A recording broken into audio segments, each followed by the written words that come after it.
welcome to the show. So KC Leaders is glad to have you here.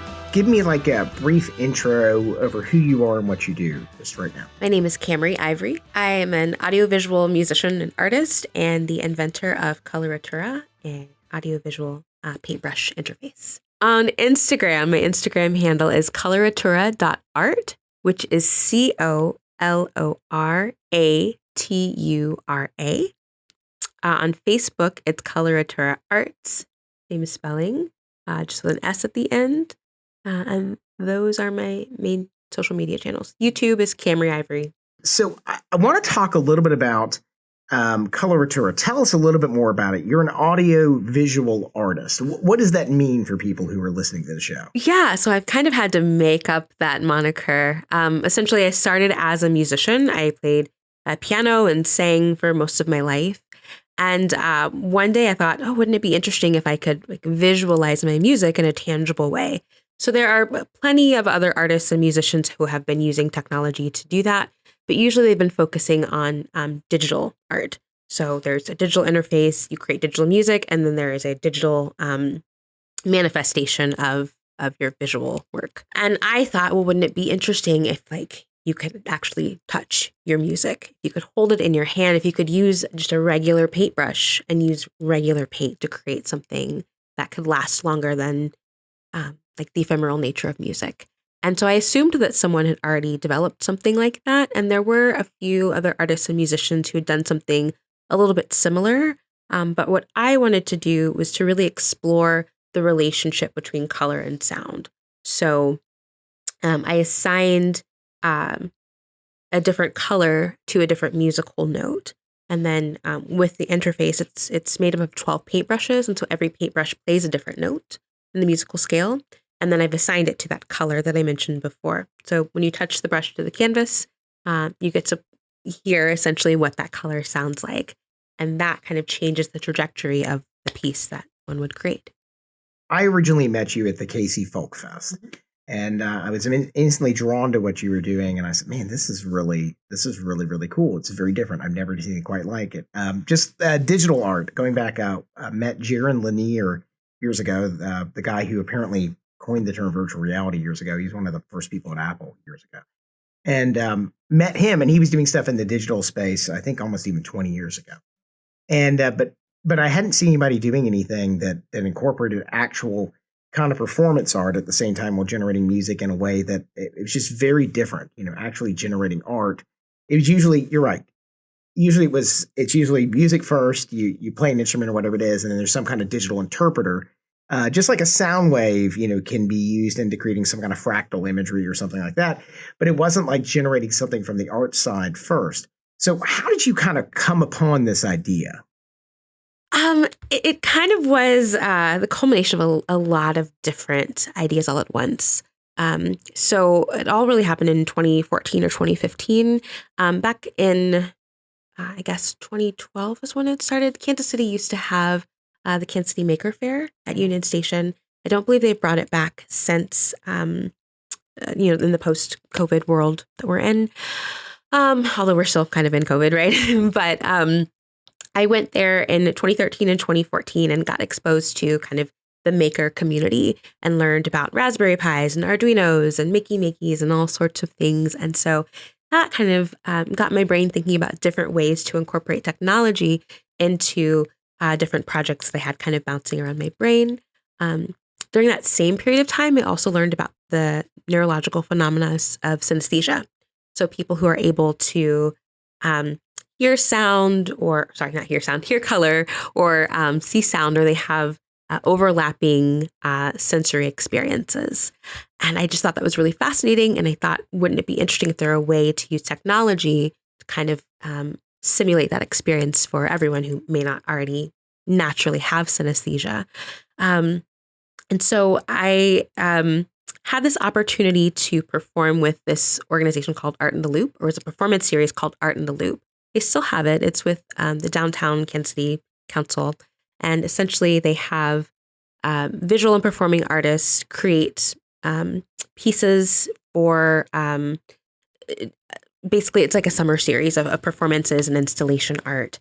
And I thought, well, let me try and apply for this grant to maybe build this musical paintbrush idea I had in my mind.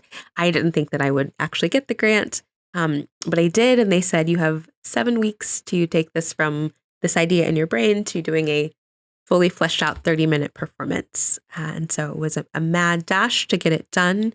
But we did it. And essentially, for that first performance, I literally just took paintbrushes from the art store and wrapped wire around them and connected them to a circuit board and hoped for the best.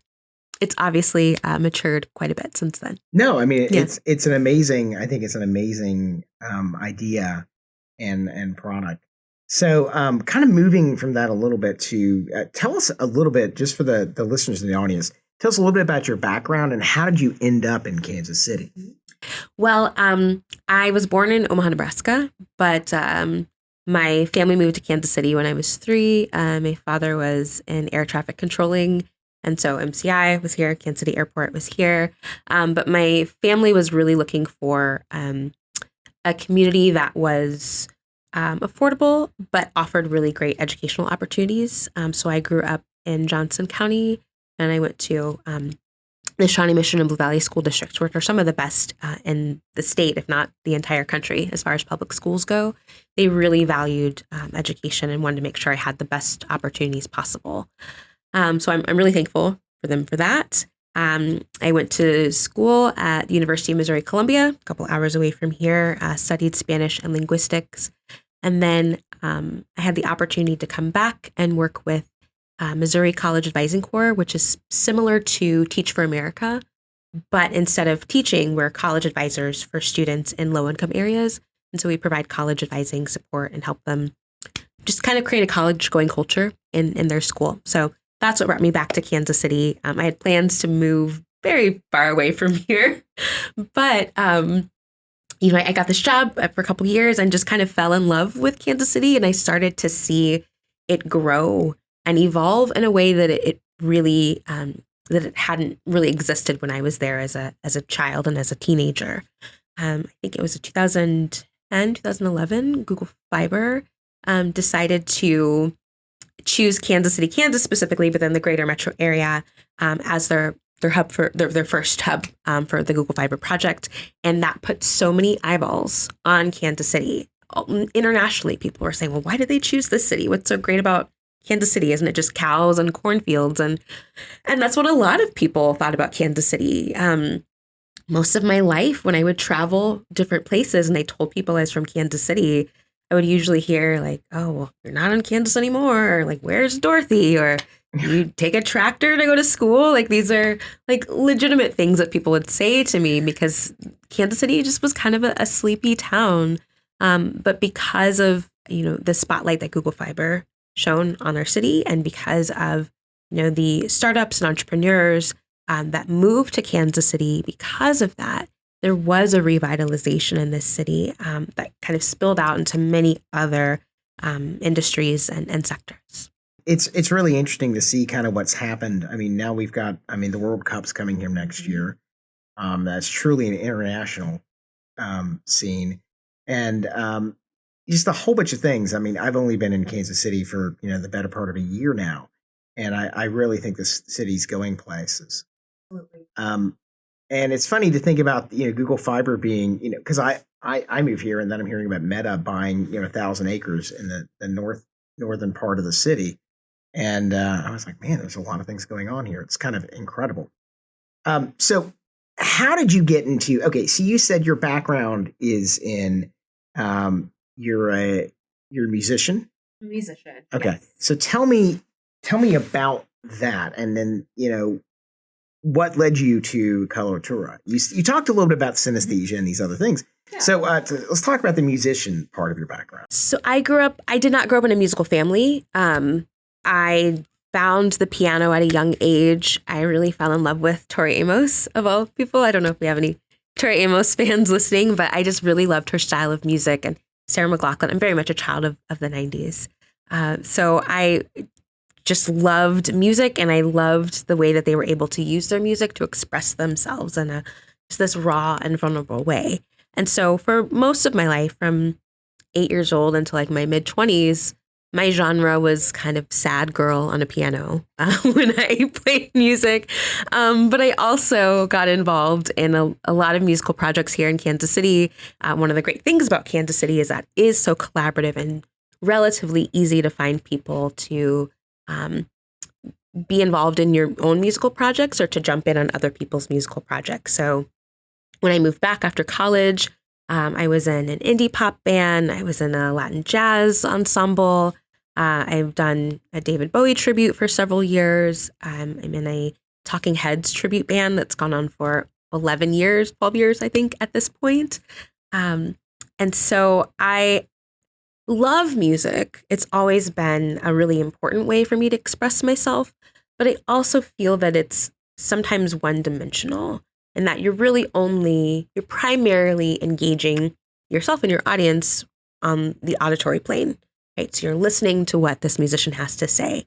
But for me, I describe myself as extra, as a term that I use I guess the young people say extra, but it just means I just love to take things to the next level. I'm always looking for ways to just make things a little bit better and a little bit more engaged, involved. I just want to create like multi-sensory experiences for people. And so when I would have musical performances, I was always looking for ways to add visual elements. So it was costumes or choreography or projections or light shows, which are all really great. But they're limiting because they require a lot of planning and preparation. So you really can't be as improvisational as you could if you were just musicians kind of vibing together. The beauty of being in a musical ensemble, especially like with my jazz background, is if we were really feeling a particular part of the song, or if we were feeding off the audience's energy, we could just kind of riff and go from there and not stick to the pre-planned song. But if you have light cues and sound cues and choreography, you can't do that as fluidly. And so I was longing for this way to combine like the visual spectacle of a live performance with the intimacy of like a solo performance. And I thought that maybe an ideal way to do that would be to be able to create music and art at the same time as one person versus relying on other people to do cues for me or other people to create choreography or costumes for me. When we ran into you at the festival, one of the things we noticed is that it wasn't just children, who were kind of drawn to it. There were adults over at your station and your booth experiencing it. Have you seen that it's kind of cross generational? Like it doesn't matter where people come from, that they're attracted to the coloratura? I would hope so. Like that's the goal. Initially, when I started this project, I just designed it for me as my own performance piece. I didn't think that, not that I wasn't thinking about other people, but I didn't know that it would resonate with people so much. When I did that first performance with Art in the Loop that I mentioned before, my performance was 30 minutes, but I spent another hour outside just letting people experiment with the paintbrushes and create their own art. And so when I met you, that was at the KC Folk Fest, and they invited me not to perform, but to just have the paintbrushes out for people to interact with and to create their own art and their own music. And that has primarily been the way that I've engaged with coloratura for the past almost year. I think that there is an element of play kind of deeply embedded within just the nature of the project that you don't normally get in settings. I feel like normally when people interact with art or music, it's in a certain way. Like I am watching this person create this art and I am over here as an audience member and never the twain shall meet, right? There is this barrier. I think also a lot of people have these preconceived notions of what it means to be an artist or a musician. And they think, oh, if I didn't go to art school, I never took piano lessons, I cannot be a creator in this particular way. And my goal now is to help everyone realize that it doesn't matter what your training is, what your background is, you still have the capacity to play and create. And it's not necessarily about creating a masterpiece. It's being engaged in the process of art, the process of creation that makes you a creator. And so a lot of times when people see my paintbrushes set out, they think, oh, that's so great for kids. They automatically go to that. This is great for kids. Let's put it in classrooms. And yes, that's true. It is great for kids. They love it. But I think it's more important that adults use it because we don't have opportunities to just have judgment-free experiences and judgment-free creativity. People are often afraid, adults are often afraid to pick up a paintbrush and use it because they say, I don't know how to paint. And I say, I don't know how to paint either. Like I'm learning as I go along. But I think having the opportunity to just express yourself freely without judgment, without any fear of what the end result will be, we need more experiences like that in our life, and because it helps us grow. In my other life, I run a digital marketing agency, and we've done experiments where we do brainstorming sessions with people. And one of the first things we do is we bring in groups of adults, and we have tables covered with, pipe cleaners and silly string and Play-Doh, things that kids play with when they're 5. And it's really odd to watch the adults be paralyzed when they sit down at the table for about the first 5 minutes. And then if you walk out of the room and you watch them through like a two-way mirror or something outside the room, after about 5 minutes, some of them get brave and they start playing with it. And after about 15 minutes of sitting in there, because we intentionally delay the process of meeting with them and going through it, you'll find them playing with it like they're 5 again. And I think it was Aristotle or Plato once said, you can learn more about a person in 5 minutes of play than in a lifetime of conversation. And I don't know, it's just interesting. I just was curious. And I think Coloratura, I think what you said, I could see them saying, oh, yeah, this is great for kids, but I think it's really good for adults too. And I think it could break down those barriers too. You've created it in such a way that when they make paint on it, when they paint these things, it makes beautiful music, really irrespective of what they know that they're doing, right? I guess that was planned, I'm assuming, into your yes, what you built. I do have some gutters, right, up to prevent people from falling. The paintbrushes are tuned in such a way that you really can't play a wrong note. I learned that the hard way. The first time I had it set up, everyone could play every note in the musical scale, and that got a little chaotic real fast. But essentially, I just want to create a safe space for people to just play. And if you don't know how to paint, then just listen to the sounds and let that guide you. It's really interesting. I think that most people, when they see a paintbrush, they think, oh, I have to focus on like my visual output. What is this going to look like? But it's always interesting to meet people. And this doesn't happen as often as I would like. It's kind of a rare experience. But I do usually find someone who sees it as an instrument first, more so than a tool for visual creation. And so they will usually immediately pick up 2 or 3 paintbrushes in one hand or 2 hands and just kind of play around with the sounds and explore what sounds are these colors making. And I love it when people do that because it's so non-traditional. It's such an unusual way to think about a paintbrush or to think about like the creation of art at all, to focus on that auditory output. And so I get really excited when I meet people like that because I think, okay, you are thinking outside of the box, or we are on a similar wavelength, because that's how I approach my pieces. I start thinking about what is this going to sound like? But in the process, because I'm seeing that visual output, I'm seeing the colors on the canvas, then my brain kind of switches back and forth between the two worlds, and it's kind of a trippy experience. Kind of brings me to my next question. So in what ways are you, through your art, through your music, what ways are you helping contribute to making Kansas City a better place to, live, play, and work? With this project, I think that I am kind of combining these very vibrant communities that don't often intersect. So there's the visual arts world, and then there's the performing arts world, or the musical world, and then there's the technology space. And I'm a huge component of STEAM, science, technology, engineering, arts, and math. I think that the arts need the sciences and the science needs the art.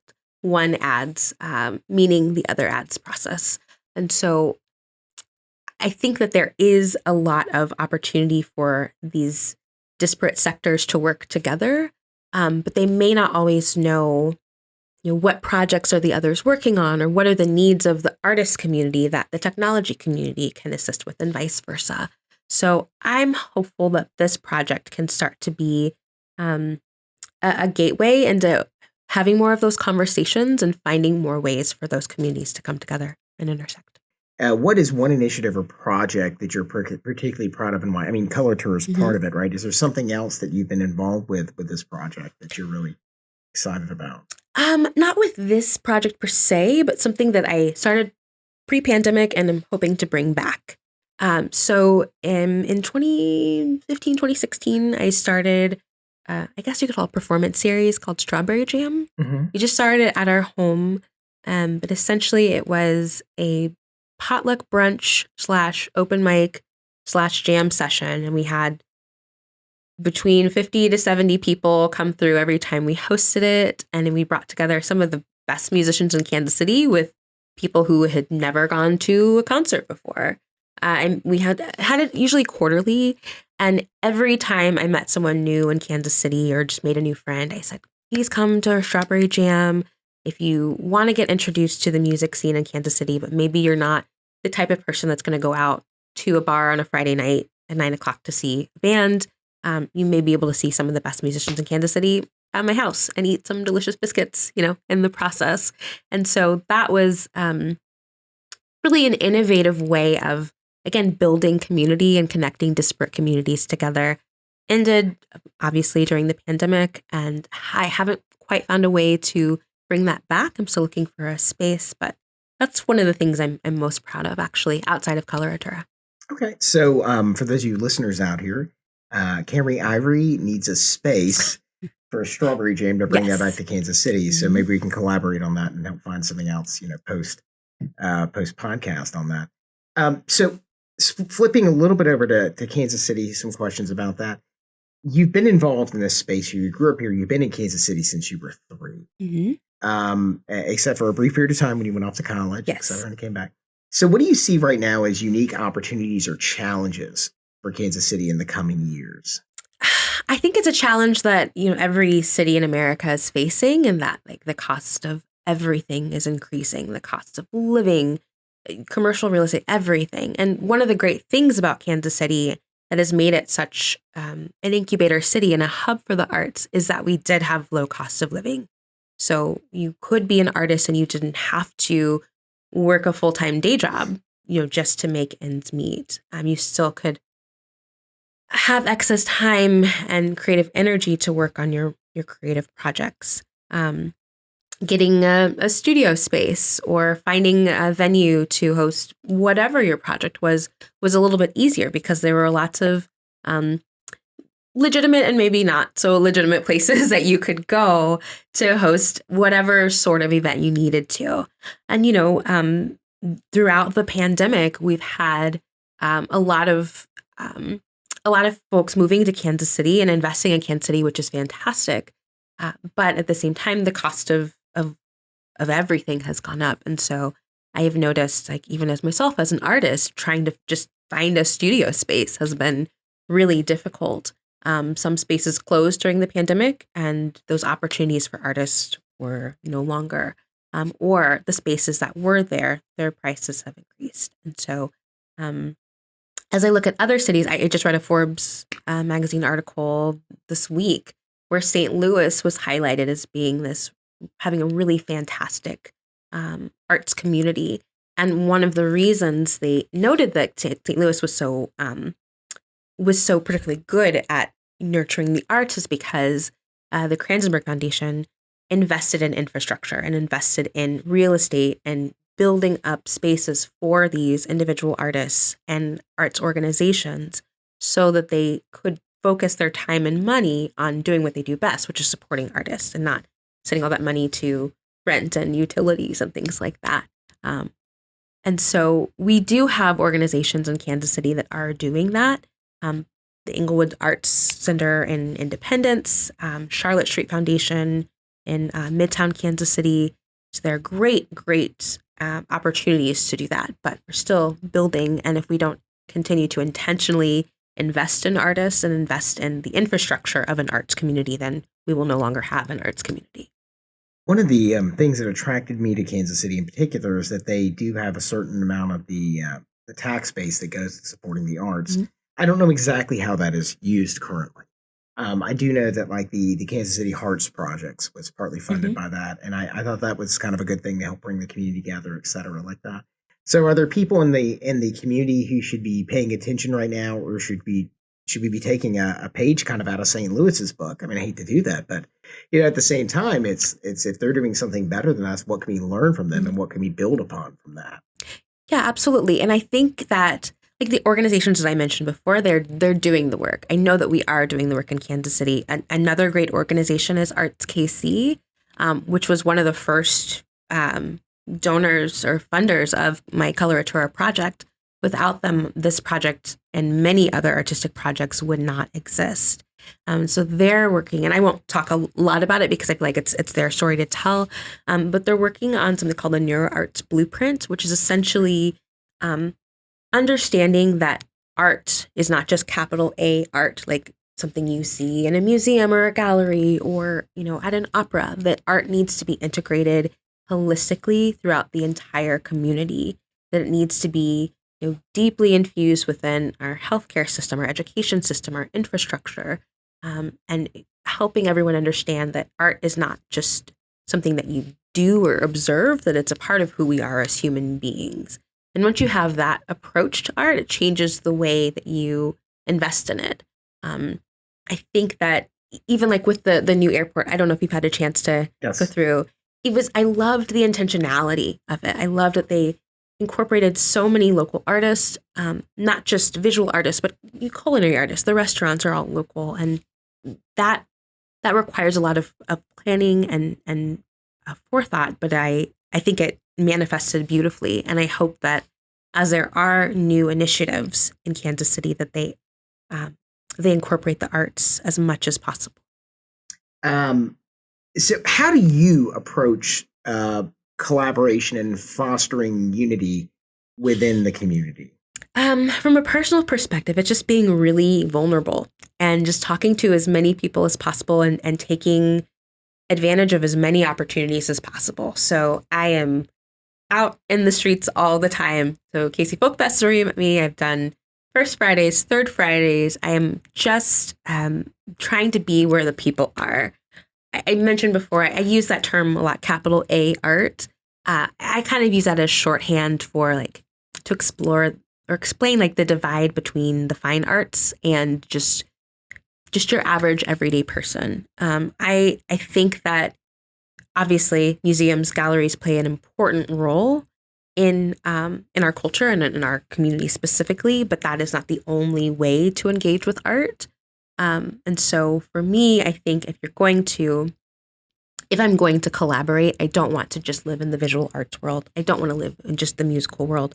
I'm always trying to find ways to bridge that gap and connect with people who I feel are kind of simpatico, who are maybe similarly similar weirdos, I guess, like on a similar weird wavelength and open to trying new things. Well, you said you are in a Talking Heads tribute I band, am, so yeah. I don't know how David would feel about that, but I uh, think he's a similar weirdo, well, yeah. I mean, if anybody's seen "Stop Making Sense," it's kind of like one of the best concert videos I think ever put together. Yes, That's my personal. I'll die on that hill.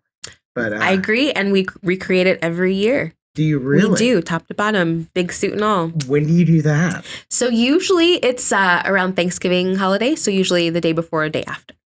Okay, definitely we'll be promoting that. Yes. That's Thank you. that sounds awesome. No, Mhm. that would be a great thing to get involved in. I want to ask you about a personal experience or lesson that has significantly shaped your perspective on things. Yeah, I have been thinking about that question since you gave me that.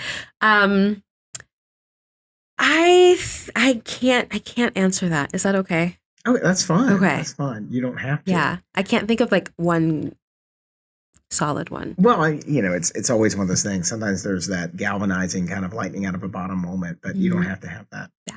Um, what is one actionable piece of advice you'd like to share with people listening? Like, how could they be involved? How could they help support you or support other people in the arts to help make Kansas City a better place to live, work, and play? Yeah, that's another great question. As I mentioned before, Arts KC is one of the organizations that funded Coloratura in its initial stages, and they are working on creating just a large directory of arts organizations, individual artists, and a calendar of artistic experiences. I would say definitely sign up for their newsletters because as one person, like I can tell you to go to this venue or that venue and check this out, but I think that there does have to be a concerted effort to collect all of the different arts experiences in one place. Social media can do that, but again, you're kind of at the whims of the algorithm as to what you see and do not see. And so I think they're doing a fantastic job in trying to collect all of those in one place. So check out their website, artskc.org. Sign up for their newsletter, follow them on social media, and they can point you to so many different other organizations that are aligned with your interests. And is that really how you stay kind of connected and engaged in the community? Is that one of the things you use, or is it another thing you do as well? It's one of the things that I do. It's a good place to start. I don't know if I would recommend doing what I do.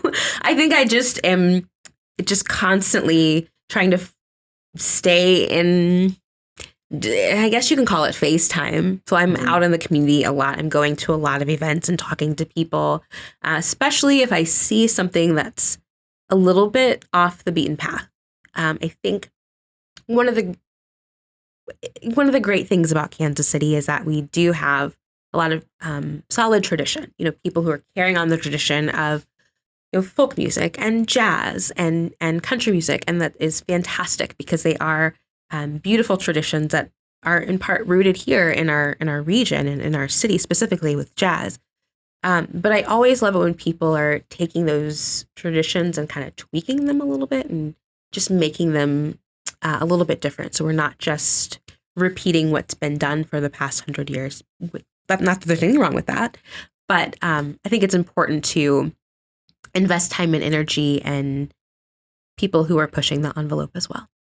What do you love most about Kansas City, and what makes it stand out nationally? I think what I love most about Kansas City is that it's so collaborative. Like, there's such a spirit and a community of collaboration here. So I say that, like, I came back to Kansas City after college. I didn't really have any experience, but I was able to, within a couple of years, perform on stage with people who had Grammys and who had PhDs in music and who were really passionate about their craft. And it's not because I was a particularly talented person. I think it's because they were willing to give me a shot. And I love that there are so many opportunities to get involved with relatively low barriers to entry. If you want to start a band, just like hop on Craigslist or, Facebook and find people. And there's an incredibly talented group of people here. I think one thing that is really beneficial, I guess, for the visual arts and music space is that we have the Kansas City Art Institute and the UMKC Conservatory literally like blocks away from each other. So you have world-class artists and world-class musicians in a very affordable, comfortable space. I think of Kansas City kind of as an incubator town. You can start here, build a community, hone your chops, and then go wherever you want. We've had great artists who started here and who are now in LA and New York and Paris. And when they come home to visit, or if they want to come home just to, start a family, they're still welcomed with open arms. It isn't like, oh, you went to LA and you couldn't make it. I guess you're back in Kansas City. That's not the vibe at all. It's welcome back. Let's learn from you. So you really get the best of both worlds here. You said that people could start bands. I've heard that finding drummers is next to impossible. Is that not true in Kansas City? Well, my husband's a drummer, so Wow. And he gets asked to play drums a lot. He does also say no a lot.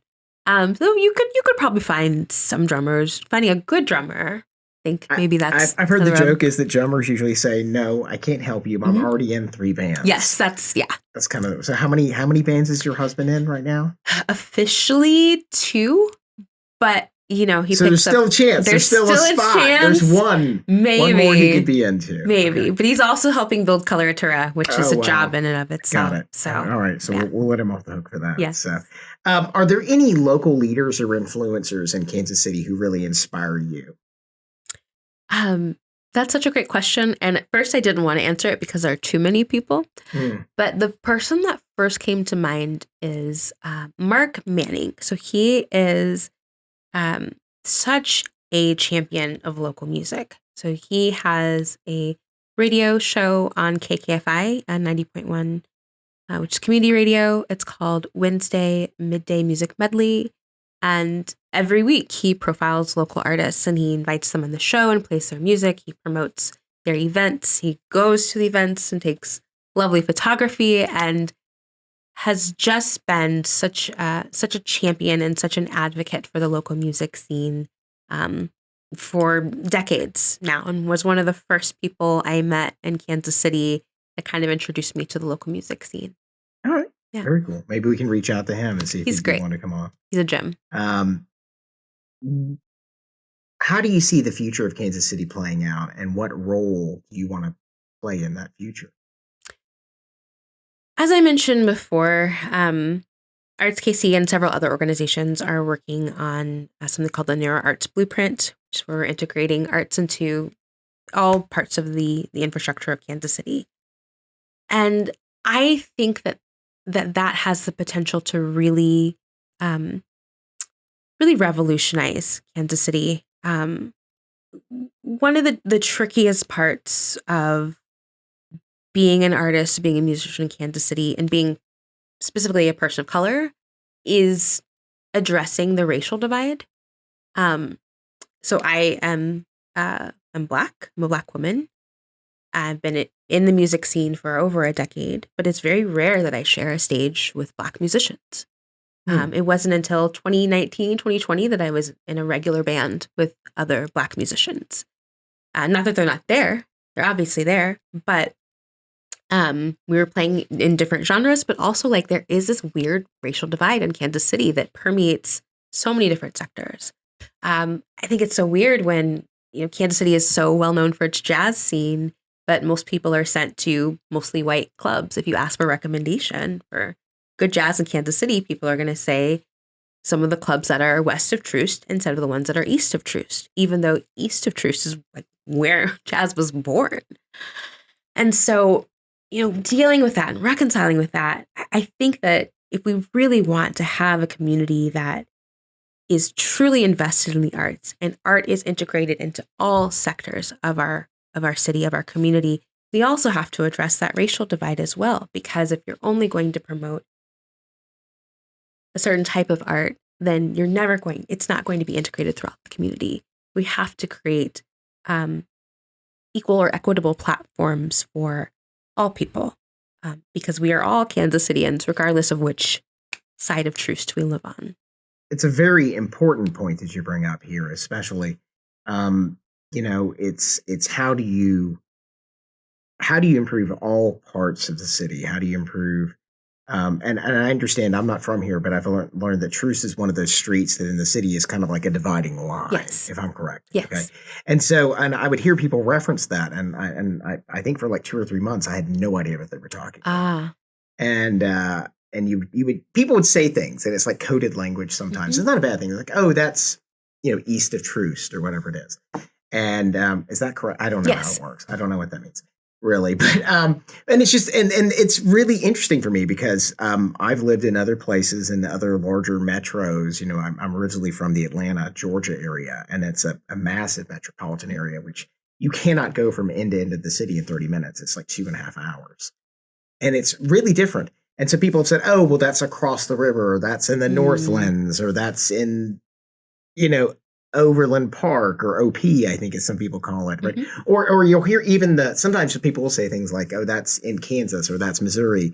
And it's really funny. It's like people are sniping at each other. And I don't think that happens a lot, but there's definitely some of that here. And so the point about it is, though, is at the end of the day, is that how do we understand as Kansas Cityans, like, it's that old adage, a rising tide lifts all boats, but you can't neglect. I don't think that happens. I think you have to do that intentionally. Yes. And my challenge with it is, and I'd like to say a rising tide lifts all boats, but the reality of it is that, yeah, but what if they don't have boats in that area? Right. Or if their boats have holes in them. Exactly. Got to fix the holes. And so my question on this is like, how do we be more intentional about doing that? I think part of it is you got to call it out. You've got to admit that there are challenges, and any great city wrestles with these challenges. And if you're smart about it, you solve them in some way. Mm-hmm. And I think absolutely, bringing the communities together. I think art is one of those things that should bridge divides no matter what. And so I don't know, are there initiatives you think currently you're taking that kind of head on that you would really say, hey, I think these people are fighting the good fight or doing the worthy work? I don't know if I have enough information to answer that question, unfortunately. Okay. I will say that almost every arts organization that I know of has been very intentional, especially post-pandemic, and providing support specifically for underrepresented populations. Mm-hmm. They have sent out calls for grants, specifically targeting communities or people from communities of color. They have been intentional about making sure that their grant recipients, are representative of the population of Kansas City demographically. And so I think especially in spaces that have been traditionally affluent, traditionally white, they are doing things to make the space more open to all. I'll give you a great example. Last week, KC Lyric Opera partnered with No Divide KC, which is an organization that is designed to support and empower artists or LGBTQ artists. And so this No Divide event, this Come As You Are event, rather, they had traditional composers who had their pieces performed with, just traditional opera singers. And then they also invited, music by Skippy, who's a beatbox artist. We had Hadiza, who does like Black Gothic music. And then Jade Green, who is a phenomenal R&B and hip hop artist. And so just being able to have a concert experience where you had traditional contemporary music, but then also like cutting edge pop music. I don't want to call it pop music. What's the right word for it? Just amazing. I don't know. It was the music of the people. Like, it was real. It was raw. It was beautiful. And that was performed at, a Kansas City Opera House. And it was important that they shared that stage. It was important that they had equal footing, because their music is just as relevant, if not more so, than the music of the traditional composers. And there shouldn't be a divide between the two. Why should you have to go to one place to see this type of music and another to see another type of music? Why can't we just all share a similar billing? Not to ask a divisive question. Go for it. But I've got to. Kansas City barbecue. All right. It's a question. It's a question. From what I understand is that all Kansas Cityans, whether they eat barbecue, I guess they all eat barbecue at some level. They'll eat the sauce at least. They'll eat the sauce. Yeah. That's right. So I'm going to ask you the question. Yes. Best barbecue in Kansas City. Where, why, and what? So that is a complicated question because it depends on what you're going for.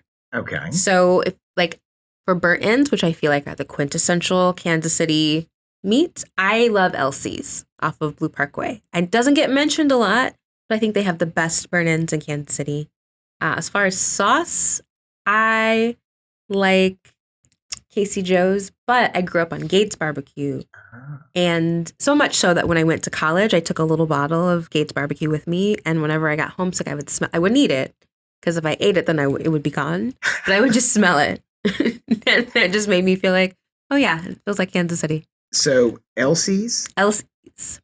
Yes, for burn ends. So we will definitely put links to Elsie's. And everything else has been mentioned in this episode, we're going to put down below the listings online. So whether they're watching the video or if you're listening to the podcast right now on Spotify, Apple, Google, etc., where you consume your podcasts, we're going to make sure those relevant links and information are there for both Coloratura, etc. Are there any other local events and organizations and places that you think people should need to know about or need to check out here in Kansas City? I mentioned Arts KC. Charlotte Street Foundation is also doing excellent work in that space with both visual and performing artists. I do want to give another shout out to Inglewood Arts. So they're based in Independence, and they're actually kind of creating like an arts district.